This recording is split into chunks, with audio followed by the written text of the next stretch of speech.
Bismillahirrahmanirrahim. Assalamualaikum warahmatullahi wabarakatuh. Alhamdulillah. Alhamdulillahilladzi anzala as-sakinata fi qulubil mu'minin liyazdadu imanan ma'a imanihim.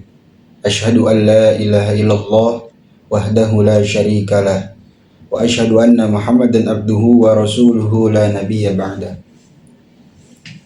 Bersyukur kepada Allah, alhamdulillah.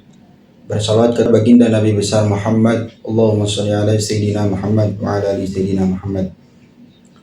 Pada kesempatan hari ini kita akan menjelaskan daripada tafsir Al-Qur'an, yaitu di dalam surat Al-A'raf ayat 199.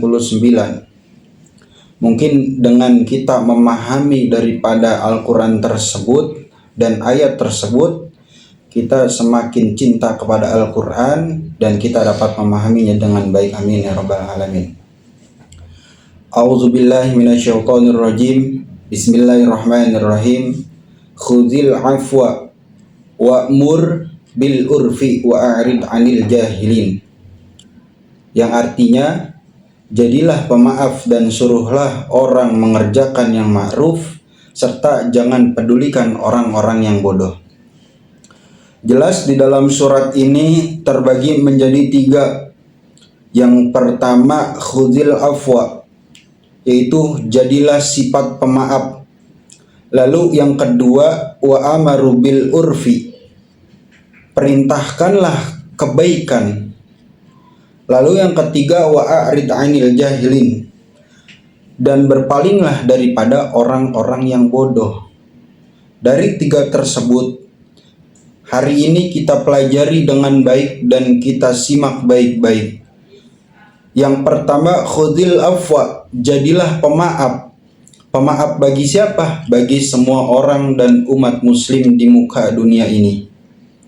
Yang pertama, pemaaf bagi keluarga. Lalu yang kedua, pemaaf bagi tetangga. Lalu yang ketiga, pemaaf bagi teman, kepada guru dan lain sebagainya. Dan sifat pemaaf ini kita harus miliki di dalam diri kita pribadi. Contoh daripada sifat pemaaf, contoh kecilnya ketika kita ada yang ngusilin, atau ada yang jailin, atau lain sebagainya. Lalu ketika orang tersebut ngejailin kita, atau dengan cacian atau makian, maka jangan pernah menaruh rasa dendam di dalam hati kita, sehingga kita tidak ingin memaafkan hal tersebut. Apa yang kita harus lakukan ketika hal tersebut jatuh kepada diri kita? Maka lapangkanlah dada kita untuk menaruh daripada maaf tersebut. Nabi SAW bersabda di dalam hadisnya, wa ma zadallahu abadan bi'afwi illa izza, yang artinya, dan tidaklah Allah menambah bagi seseorang hamba karena memberinya maaf kecuali kemuliaan di sisi Allah Subhanahu wa taala.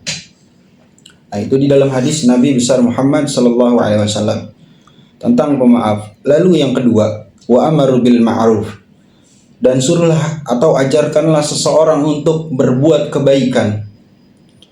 Bil ma'ruf tersebut adalah untuk mengajak daripada orang-orang yang berbuat keburukan.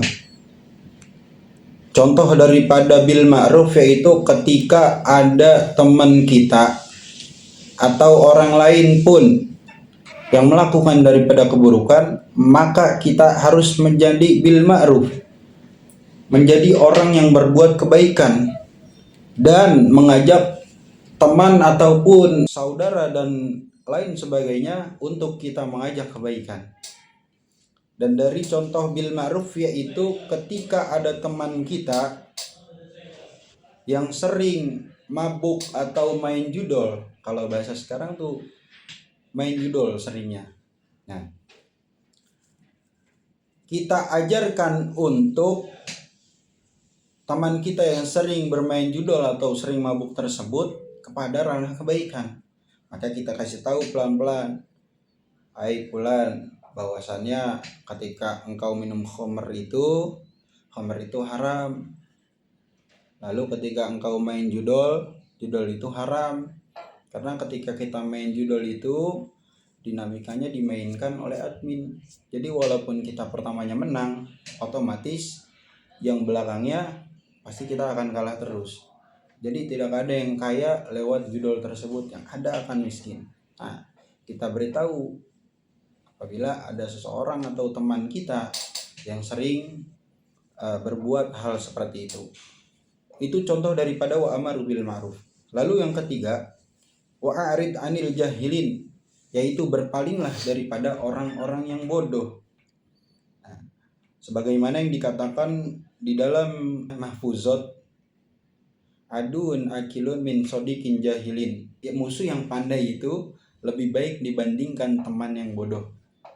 Dari sini kita bisa belajar bahwasannya kebodohan yang sangat bodoh itu jangan ada pada diri kita. Karena sebagaimana kisahnya Nabi Musa alaihissalam ketika Allah perintahkan untuk umatnya Nabi Musa itu Bani Israel disuruh menyembelih atau membeli, sehingga Bani Israel tersebut itu bertanya terus kepada Nabi Musa. Padahal kalau misalkan mereka jalankan dengan baik, maka hal tersebut akan mudah dan tidak akan dipersulit. Simpan hal tersebut di dalam Al-Quran surat Al-Baqarah yang berbunyi, qalu ud'u lana rabbaka yubayyin lana ma hi qala innahu yaqulu innaha baqaratul la faridu wa la bikr awanun baina dzalik fa'alu ma tu'marun ila akhir ayat. Nah, seperti itu penjelasan daripada Bani Israel yang sering bertanya sehingga Allah sulitkan, Allah susahkan daripada pertanyaan yang banyak tanya daripada kaum Bani Israel.